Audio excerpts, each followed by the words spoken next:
रब तबारिक व तआला की बारगाह में अरीजा पेश करते हैं, परवरदिगारे आलम जन्नत में मेरा साथी कौन होगा? बोलो मचल के कह दो सुभान अल्लाह। जन्नत में मेरा साथी कौन होगा?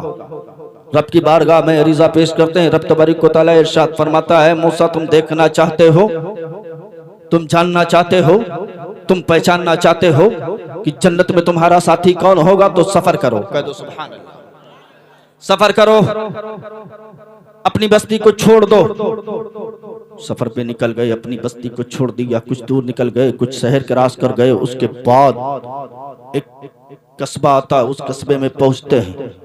मूसा कलीमुल्लाह को जो निशानी बताई गई थी, उसी निशानी पर वो खड़े हो जाते हैं। देख रहे एक नौजवान है, अपनी गोश्त की दुकान को किए हुए है, गोश्त को काट रहा है। सुबह से दोपहर हो गई, कोई जिक्र अस्कार नहीं किया, कोई तस्बीह नहीं पढ़ी, कोई रब की पढ़ाई नहीं बोली, कोई रब की पाकी बयां नहीं की। दोपहर से शाम हो गई, शाम होते होते फिर उसने अपनी दुकान को समेट दिया, दुकान को बंद कर दिया। वो जब निकलने लगा, मूसा कलीमुल्लाह उसके पीछे पीछे हो लेते हैं। वो अपने दरवाजे पर पहुंचता है। दरवाजे पर पहुंचने के बाद जब पीछे मुड़ता है तो कहता है, जनाब आप कौन हैं? हजरत मूसा कलीमुल्लाह फरमाते हैं, मैं एक मुसाफिर हूँ, तुम्हारे यहाँ ठहरना चाहता हूँ। मूसा कलीमुल्लाह के चेहरे को देखता है, नबी है नबी। मूसा कलीमुल्लाह के चेहरे को देखता है, बेसहारा कह उठता है, बिल्कुल इजाजत है, आप मेरे साथ चलिए, मेरे घर में रुक जाइए। हजरत मूसा कलीमुल्लाह उनके घर पे पहुंच जाते हैं। मूसा कलीमुल्लाह को राज फाश करवाना था, राज मालूम करना था। मूसा कलीमुल्लाह उसके दरवाजे के अंदर दस्तक देते हैं,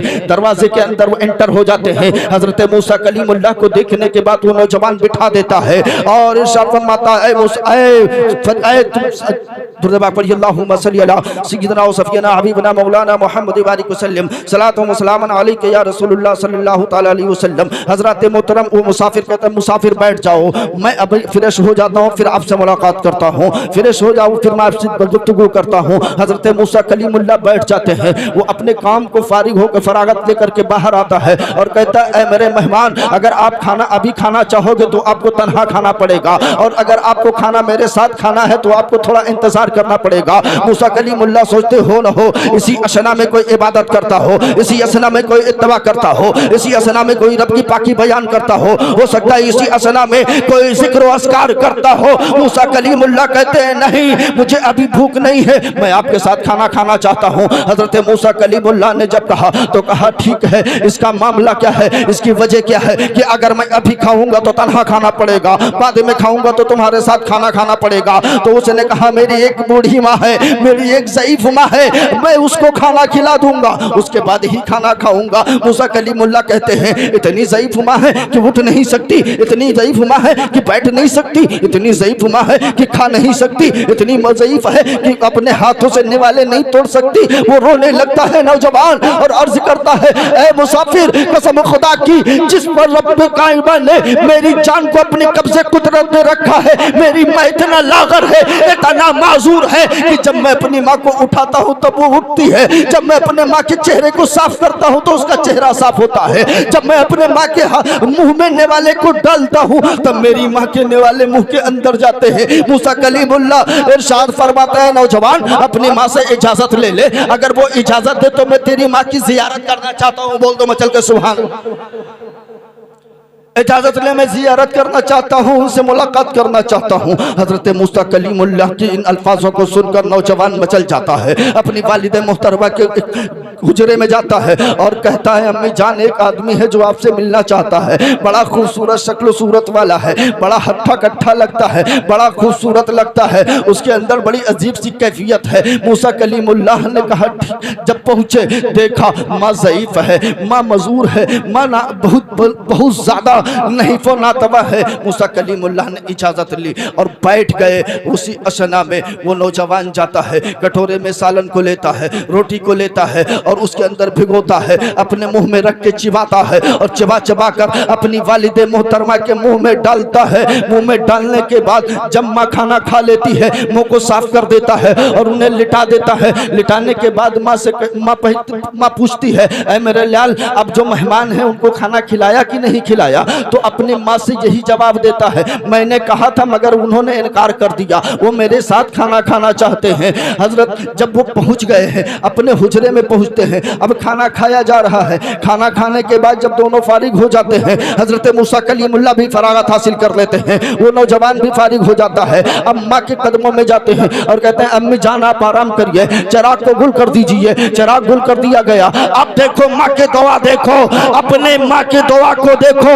उस नौजवान ने देखा कि जब माँ के अंधेरे कमरे में किसी तरफ की कोई रोशनी ना थी, तो उस माँ ने अपने आंचल को उठा दिया और अपने औलाद के लिए दुआ करना शुरू कर दिया। ऐ रब्बे काबा, मैं तेरी एक नाजुर बंदी हूँ। ऐ रब्बे काबा, तू देख रहा है मैं तेरी मजबूर बंदी हूँ। ऐ रब्बे काबा, तू जानता है मेरा बेटा कितनी मेहनत और मशक्कत करता है। ऐ रब्बे काबा, मैं इसका बदला ये चाहती हूँ कि जब जन्नत में मेरा पैगंबर मूसा कलीमुल्लाह हो, उस वक्त मेरे बेटे का सहारा और साथ हो। कौन हो? जब जन्नत में मूसा कलीमुल्लाह हो, मेरा पैगंबर मूसा हो, उस वक्त मेरा बेटा उनके साथ हो। ये माँ की दुआ है, ये माँ की अजमत है। माँ की दुआओं में वो असर रखा है। और माँ की शान कितनी आला है, बाप की शान कितनी आला है। बाप जन्नत का दरवाजा है ना, और माँ जन्नत है। मेरे आका सल्लल्लाहु अलैहि वसल्लम की बारगाह में एक साहबी हाजिर होते, अर्ज करते फिदा का अबी व उम्मी या रसूल अल्लाह, मेरे माँ बाप आपके कदमों पर निसार। मेरे माँ बाप आपके कदमों पर निसार। मैंने मिन्नत मानी थी कि अगर मेरी ये मुराद पूरी हो गई तो मैं खाने काबा का तवाफ करूंगा। क्या? खाने काबा का तवाफ करूंगा। मिन्नत तो मेरी पूरी हो गई, मेरे पास सामान नहीं है, मेरे पास सवारी नहीं है, मैं मजबूर हूं, मैं खाने काबा का तवाफ कैसे करूं? मेरे आका मुस्कुराए, कहा ठीक है, अगर तुम्हारे पास कोई साजो सामान नहीं है, तुम खाने काबा का तवाफ नहीं कर सकते, तो चले जाओ अपने माँ के कदम को चूम लो, तुम्हारा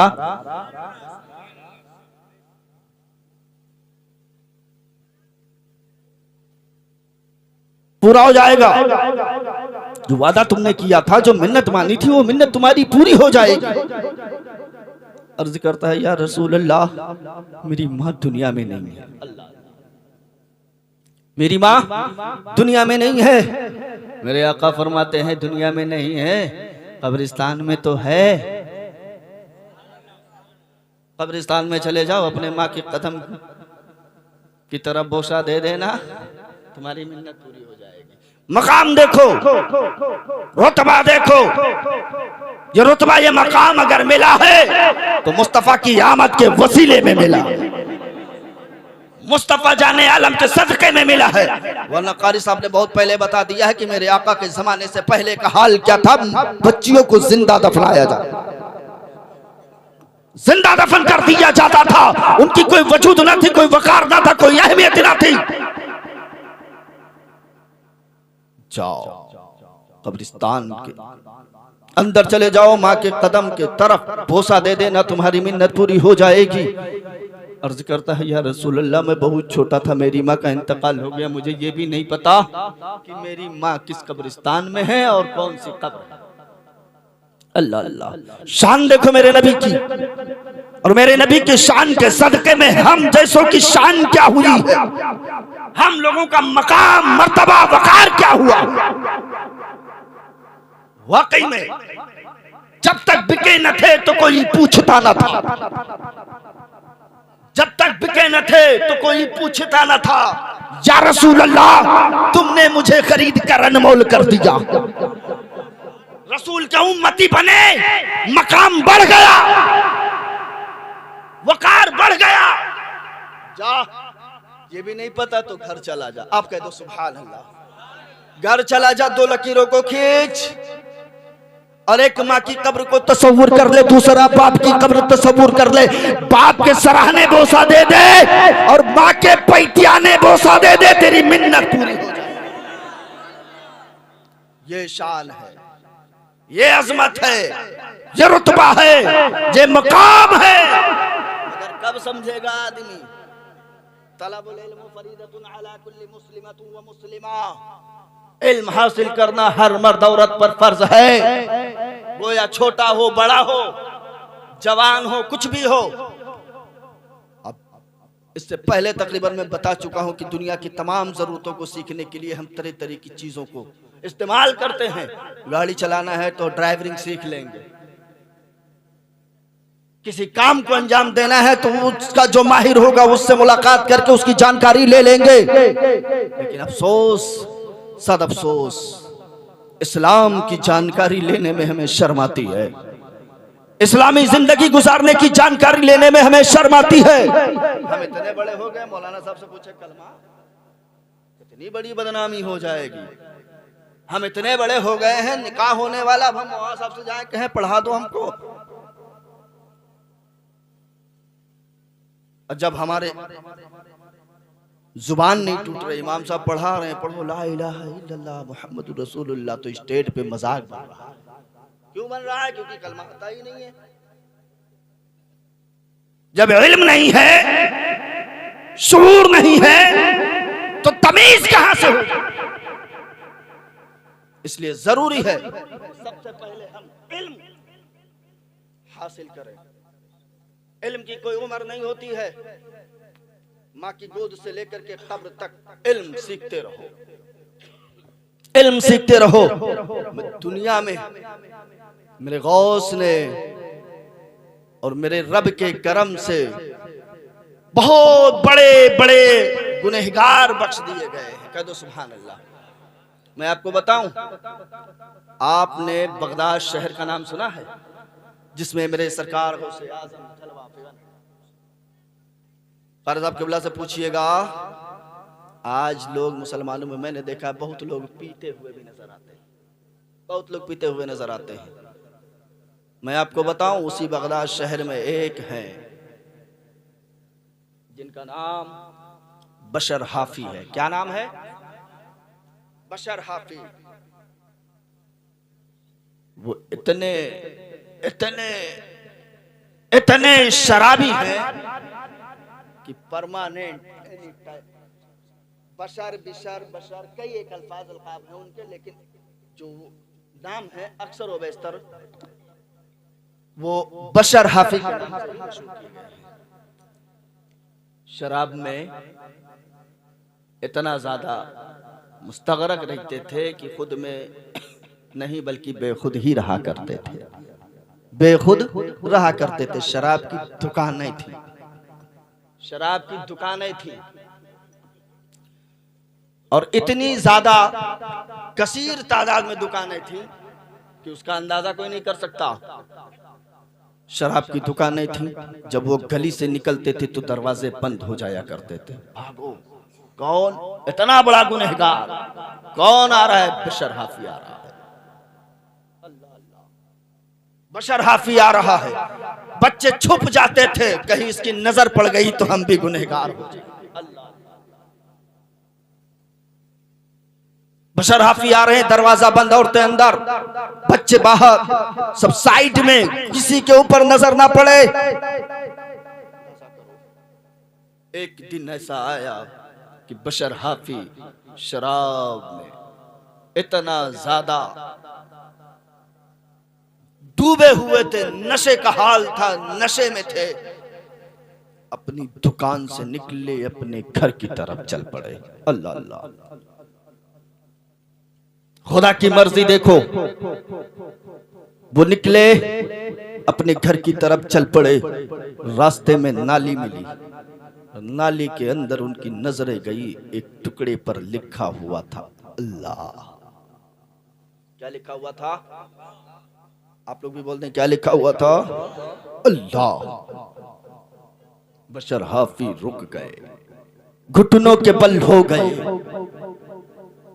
अपने हाथों को नाली में डाला, उस कागज के टुकड़े को जिस पे अल्लाह लिखा था बाहर निकाला, चूमा, सर का ताज बनाया, और ये जुमले निकले, ये जगह इस नाम के लिए नहीं है। मैं नशे में तो हूं, मगर इतना भी नशा नहीं कि मैं अपने रब को ना पहचानूं। नशे में तो हूं मगर इतना भी नशा नहीं कि मैं अपने रब के नाम को ना पहचानूं। वो रब जिसके वजह से मुझे जिंदगी मिली, वो रब जिसकी वजह से मुझे कायनात के अंदर तमाम खुशियां मिली, वो रब के नाम को मैं ना पहचानूं। नशे में तो हूं मगर इतना ज्यादा नशा नहीं है। नाम को उठाया, अपने घर के अंदर इंटर किए, इंटर करने के बाद अच्छे से धुलते हैं, इतर लगाते हैं और लगाने के बाद ऊंचे मकाम पे रखते हैं और खड़े होते हैं, अर्ज करते हैं, ऐ अल्लाह तेरा मकाम ये है। क्या तेरा मकाम ये है? वो नहीं, इतना कहा है। नशे में थे, अपने दरवाजे पर, अपने घर के अंदर चारपाई पर गिर गए। कहा? चारपाई पर गिर गए। और गिरना था, दरवाजे पर दस्तक होती है, आने वाला कुंडी खटखटाता है। बशर हाफी पूछते हैं कौन? कहा मैं बशर हाफी से मिलना चाहता हूँ, बशर हाफी से मिलना चाहता हूँ। कुंडी खोली, अंदर से बाहर निकले, दरवाजे पर आप, हाँ मेरे पीर ने मुझे भेजा है और ये कह के भेजा है कि अल्लाह ने कहा है जाओ बशर हाफी से कह दो कि अल्लाह ने तुम्हें सलाम भेजा है। अल्लाह ने तुम्हें सलाम भेजा है। पीर के खादिम ने जब ये चीज कही ना, कहते मैंने कोई ऐसा काम भी नहीं किया, मैं तो गुनहगार हूं, मुझे देखकर तो बगदाद के दरवाजे बंद होते हैं, शहर के शहर सन्नाटे में फैल जाते हैं। अब मुझे इतना तो पता नहीं, मेरे पीर ने मुझसे कहा है, मैंने आपसे कह दिया। इतना सुनना होता है। बशर हाफी की आंखें नम होती हैं, अर्ज गुजार होते हैं, परवरदिगारे आलम जब मैंने तेरे एक नाम को एक बार बुलंद मकाम पर रख दिया तो तूने मुझे सलामती भेज दी। अगर मैं सारी जिंदगी तेरे नाम कर देता तो मेरा मकाम क्या होता। नशा एक झटके में खत्म, एक झटके में नशा खत्म। अब शराब की दुकानें बंद हो गई। शराब बगदाद के अंदर बारिश के पानी की तरह बह रहा था। दरवाजे से बाहर निकले, मुझे तौबा करनी चाहिए थी, अब मुझे तौबा नसीब हो। जो लोग दरवाजे बंद करते थे बशर हाफी को देख करके, आज दरवाजे खुल रहे हैं। वो देखो बशर हाफी तौबा करने का इरादा निकल गया। और यहीं तक बस नहीं, रावी फरमाता है बशर हाफी जब निकले आ इनके पीछे हो लो, अगर इनके दामन की हवा लग गई तो हमारी मगफिरत हो जाएगी, हम जन्नत। अगर इनकी कुर्ते की दामन की हवा लग गई तो हम जन्नती बन जाएंगे। हमारा जीना, हमारा मरना सब कामयाब हो जाएगा। तो इतना बड़ा शराबी, इतना बड़ा कोई यहां मौजूद नहीं है। अल्लाह जब चाहे दुनिया दिल की बदल देता। मैं तो मालिक ही कहूंगा कि हो मालिक के हबीब, यानी महबूबो मुहिब में नहीं मेरा तेरा। और कौन देता है देने को मुंह चाहिए, देने वाला है सच्चा हमारा नबी। नबी की अजमत, नबी की अहमियत, नबी का मकाम समझो, बड़े लाजवाब हो, बड़ा नसीबा है। जितना अपने नसीबे पर नाज करो कम है। ये अल्लाह का बहुत बड़ा एहसान है कि 18,000 मखलूक को अल्लाह रब्बुल इज्जत ने पैदा फरमाया। बोलो है कि नहीं भाई? 18,000 मखलूक और 18,000 मखलूक में बहुत सारी चीजें हैं, लेकिन उन सब में सबसे आला मेयार का मकाम जो अता किया है वो अशरफुल मखलूकात यानी इंसान को। इंसान है जो आज मुफ्ती है, इंसान ही है वो जो शायर है, वो भी इंसान है, जो मुकर्रिर है वो भी इंसान है, जो मुहद्दिस है वो भी इंसान है, जो मुफक्किर है वो भी इंसान है, जो गरीब नवाज है वो भी इंसान है, जो मसूद गाजी है वो भी इंसान है, जो गौसे आजम है और वो भी इंसान है, जो मोहम्मदुर रसूलुल्लाह। अल्लाह ने नबी को नबी बना के इस खानदाने गीती में भेज दिया कि कोई तुम्हें खुदा ना समझे। रूए ज़मीन पर इंसान को जरूरत थी नबी की। अगर नबी हो तो इंसान को चलना आ जाए, नबी है तो इंसान को बैठना आ जाए, नबी के जरिए नबी को देखे तो इंसान को खाना खाने का तरीका मिल जाए, नबी है तो नबी के जरिए इंसान को शादी ब्याह करने के अच्छे अंदाज मिल जाए, अगर नबी है तो नबी के जरिए इबादत करने का तरीका मिल जाए, अगर नबी है और नबी को देखा, नबी के कैरेक्टर को देखा, नबी के जिंदगी को देखा तो तुम्हें एक दूसरे से मिलना मुलाकात करने का अच्छा तरीका मिल जाए, अच्छा अंदाज मिल जाए। और अल्लाह रब्बुल इज्जत ने अपने महबूब को मेराज पर बुलाकर ये बता दिया कि कोई मुझसे जुदा न, कोई अपने जैसा न समझे।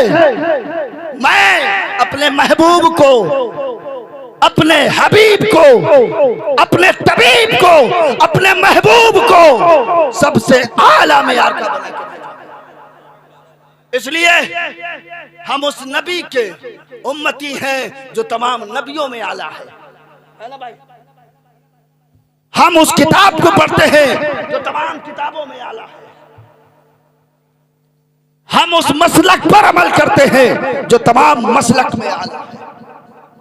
मसलक के आला हजरत है ना, नबी आला, किताब आला, मसलक आला। हमें तो हम मसल के तुम लोग भी कह दो कि हम सब आला। सबसे आला वो आला हमारा नबी, सबसे बाला वो आला हमारा नबी। सारे ऊंचों में ऊंचा समझिए जिसे, है उस ऊंचे से ऊंचा हमारा नबी। और सब चमक वाले तो उजलों में चमका किए, अद्द शीशे में चमका हमारा नबी। अब ये कहो,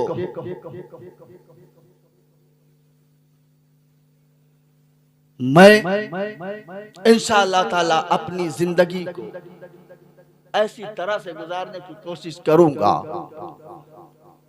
जिससे अल्लाह ताला अगर मुझे वली ना बनाए तो कम से कम एक सुन्नी मुसलमान तो बनाए। मैंने खाने काबा का जब तवाफ किया उस वक्त मैंने देखा एक ऐसा शख्स था, हकीकत बिल्कुल मेरी आंखें बरस पड़ी। इस कदर रो रहा था, इस कदर तड़प रहा था, बेचैन हो रहा था, बेचैन हो रहा था। और ये खाने काबा है, खाने काबा के सीधे जो चक्कर लगा के जहाँ पे मकाम इब्राहिम है वहीं पे मेरी और उसकी मुलाकात हुई। छठा तवाफ पूरा हो चुका था, सातवां स्टार्ट हुआ था, खत्म करके निकलने वाले थे हम लोग। हर कोई रो रहा था, हर किसी की आंखें नम थी, कोई तेज रो रहा था, कोई सिसकियां लेके रो रहा था, क्योंकि वो ऐसा दर है कि वहां हर घर भुलाए दिया जाता है। वो ऐसा घर है कि उस घर में पहुंचने के बाद सारे घर भुला दिए जाते हैं। कौन दुनिया, कौन सा खानदान, कौन सी नस्ल, मैं कौन हूं मुझे खुद पता नहीं। अल्लाह मेरी खताओं को माफ कर, अल्लाह मेरे गुनाहों को माफ कर। इस कदर साफो कतार रो रहा था, बहुत खतरनाक रो रहा था। बर्दाश्त ना हुआ, मैंने उसके एहराम के कोने को पकड़ा। भाई तुझसे कुछ बात करना चाहता हूँ। खैर वो पाकिस्तानी था, और पाकिस्तानी थोड़ी बहुत समझते हैं हिंदुस्तानी की। कहा बताइए क्या है। मैंने कहा मैं बहुत देर से देख रहा हूँ आप बहुत ज्यादा तड़प तड़प कर रो रहे हैं, हालांकि वो रब का घर है, पूछना ही चाहिए, पूछने का हक नहीं है, लेकिन बर्दाश्त ना होगा कसम खुदा की। अगर डायरेक्ट यहाँ पर कोई इतना ज्यादा बेसाख्ता रोने लगे तो आप जरूर पूछोगे आखिर वजह क्या है, मामला क्या है। मैंने पूछा, कहा मैं आपको कुछ नहीं बता सकता, हकीकत बता रहा हूँ, हकीकत बता रहा हूँ, रियलिटी बता रहा हूँ। अल्लाह करे आप सबको महबूब किरदगार का फैजान हो, सब लोग दयारे रसूल देखे, खाने काबा देखे, इंशाल्लाह कह दीजिए आमीन। मैंने उसको पकड़ा, पूछा, कहा आप क्यों इस कदर रो रहे हैं, यहाँ तो हर कोई रोता है, हर कोई रोता है, लेकिन आपके रोने का अंदाज कुछ अलग है। उसने जवाब दिया मत पूछो, मत पूछो। मैंने कहा बताओ तो सही। कहा मेरे पास घर है, दौलत है, बच्चे हैं, बीवी है, खानदान है, अच्छा कारोबार है। मैं 7 मर्तबा हज कर चुका हूं, सुभान अल्लाह, 7 मर्तबा हज कर चुका हूं और ये 8वां उम्रा है। क्या ये 8वां उम्रा है? मैंने कहा फिर आपको किस चीज की कमी है? इस मौलाना जानते हो, मुझे लगता है तुम कुछ पढ़े लिखे हो। मैंने कहा नहीं जानता, बताइए।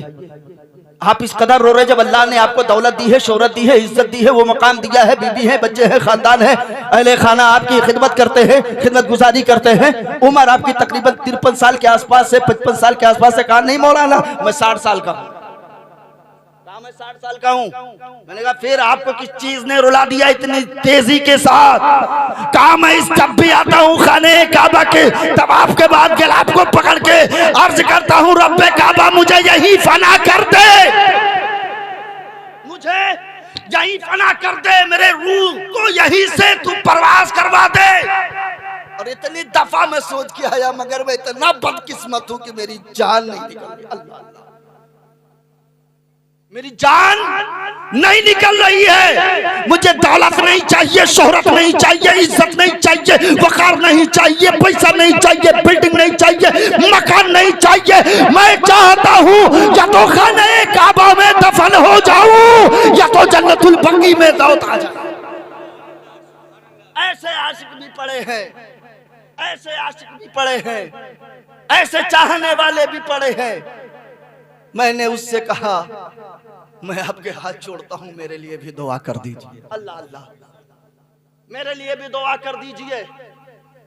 कहा मेरी दुआ अगर कबूल होती तो अब तक मैं यहां थोड़ी होता। अगर मेरी दुआ कबूल होती, सादगी देखो, संजीदगी देखो, अपनी हकीरी देखो, उसने कैसे दिखाई कि अगर मेरी दुआ मकबूल होती तो मैं यहां थोड़ी होता, मेरी लाश कहीं होती, मैं कहीं होता। इसलिए लो लगाओ, इश्क करो, मोहब्बत करो, प्यार करो अपने आका से। अगर आपने प्यार कर लिया तो आप यहां भी कामयाब हो गए, वहां भी कामयाब हो गए। कामयाबी चाहते हो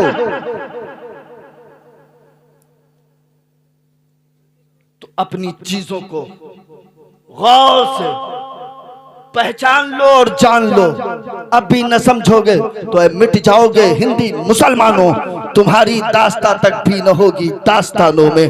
अल्लाह ताला हम सबों से वो काम ले जिससे तू राजी हो।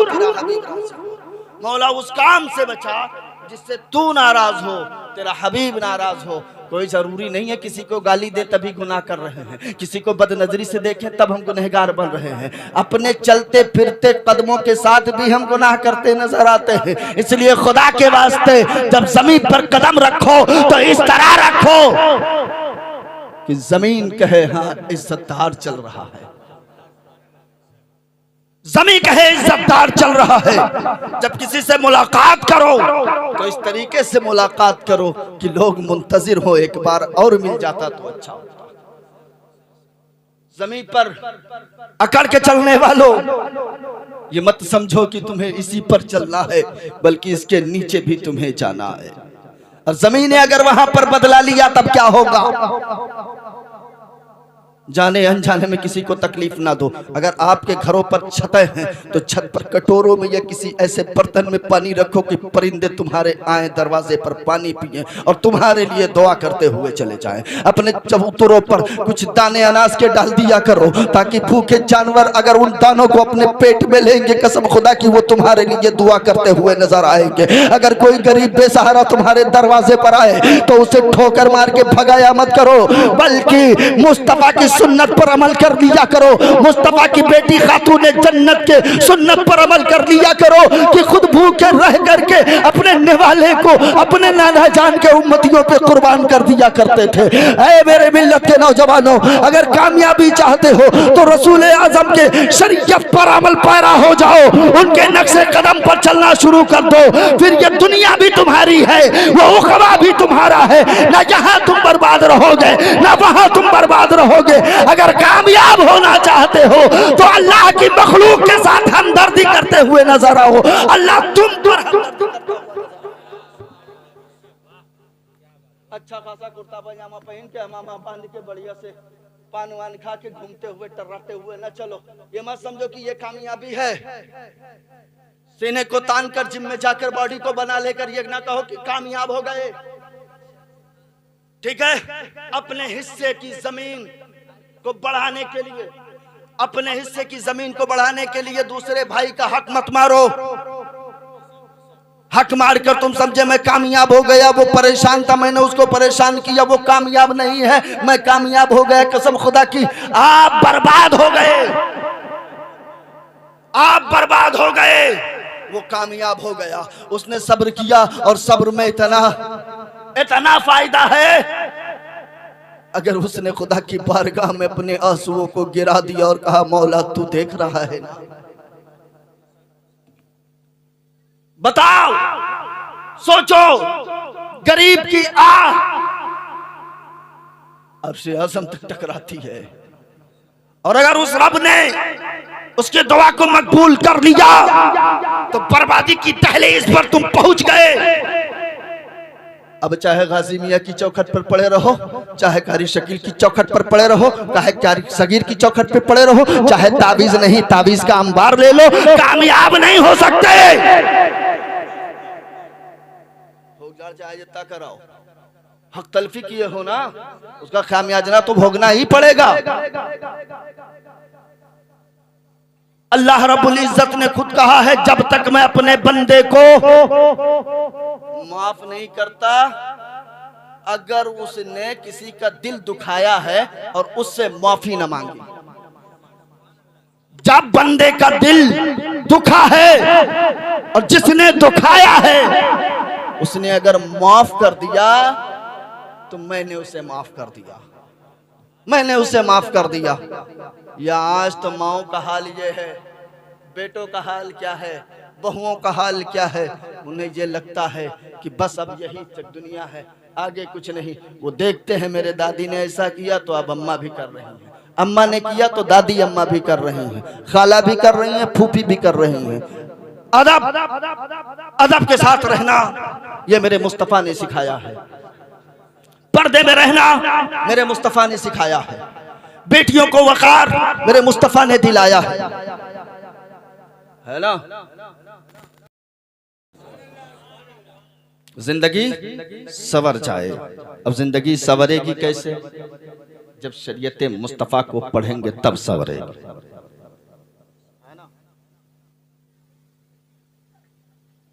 अपनी हकीकत को पहचानेंगे तब सवरेगी।